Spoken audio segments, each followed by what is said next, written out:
Hi all, Adi here from Hunts and Johns. As always, thank you so much for clicking on the video. Now today I'm in deepest darkest Surrey and I'm in the village of Charlwood, which is right on the Surrey-Sussex border.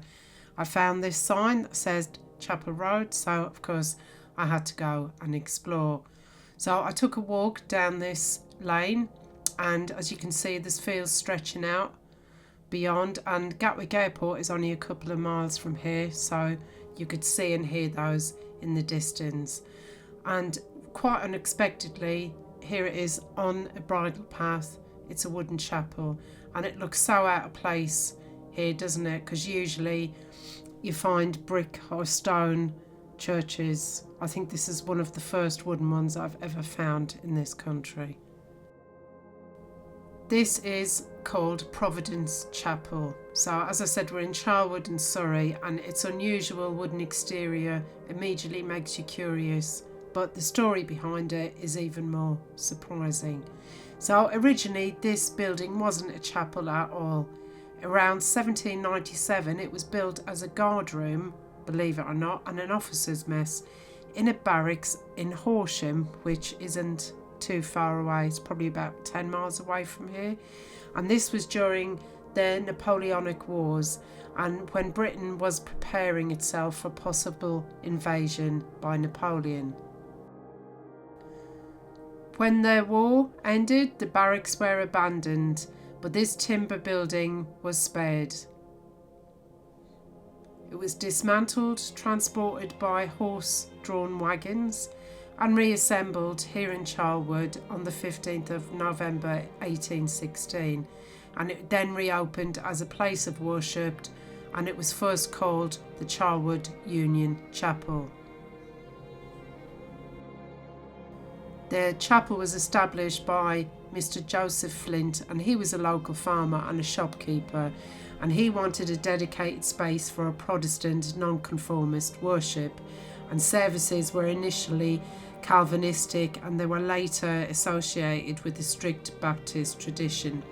Now the first permanent pastor here was a Mr. C.T. Smith, and he served the chapel from 1816 to 1834, and at its peak the chapel welcomed around 150 people, which is quite a lively congregation for a rural community. So inside the chapel it still shows its 19th century character. There's still box pews, a simple pulpit and a quiet, intimate atmosphere. And as you can see there's loads of graves here as well, so there's many generations of local families.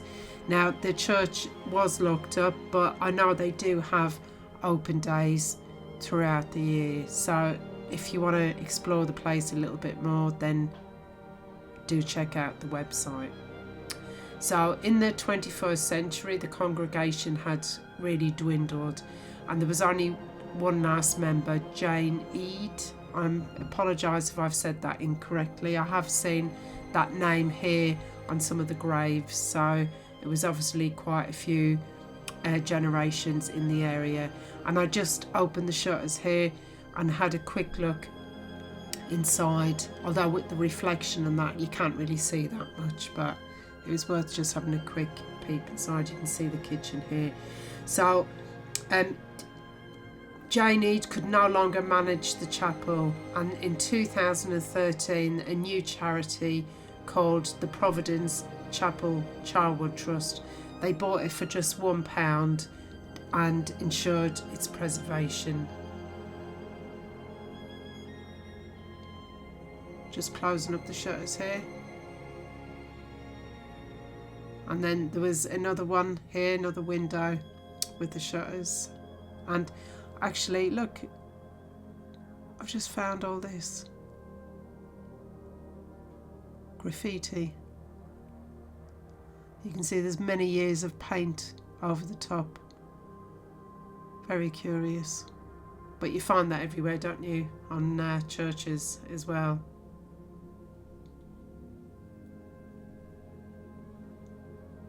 Just have a quick peek inside, so you can still see some of the box pews over there.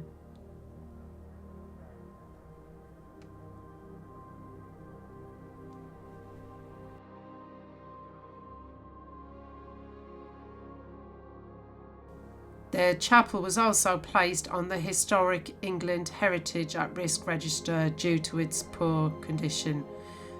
And when you look inside, look, there's some cutouts there that made me jump. Thought there was a ghost. But thanks to a National Lottery Heritage Fund grant and contributions from organisations such as Mole Valley Council and Surrey Historic Buildings Trust, more of it was restored, and work included repairing the roof and the timber frame, and they upgraded the interior to enable the community to use it, and by 2019 it had been officially removed from the at-risk register and reopened, which is fantastic. So today the Providence Chapel no longer serves as a regular place of worship, but its story continues. It's regularly used as a community resource. It's available for hire, school activities, exhibitions and events that celebrate its military origins and its long life as a chapel. And I'm assuming that these were just some headstones that had fallen down, and quite often they do lay them down for safety reasons. So it's a very small graveyard, as you can see, but it's almost completely full, and there were some quite recent ones in here as well.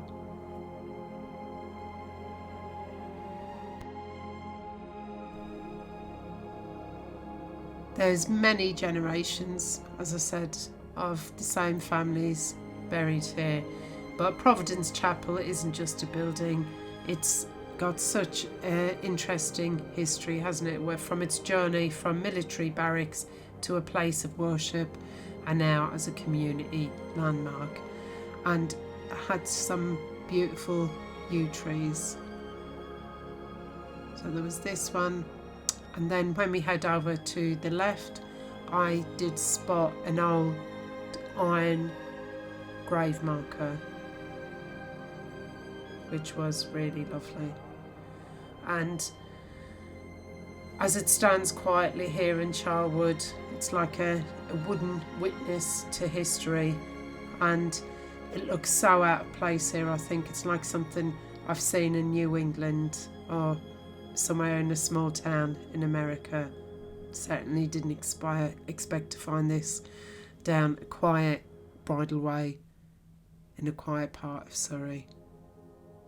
So if you ever are in the area, or you're at Gatwick Airport and you've got a couple of hours to kill, then it's definitely worth popping over and exploring. I've done a couple of other videos from Charlwood as well. There's St Nicholas Church, and there's a few other quirky things that you can see in the little village, and there's a plane just taken off there.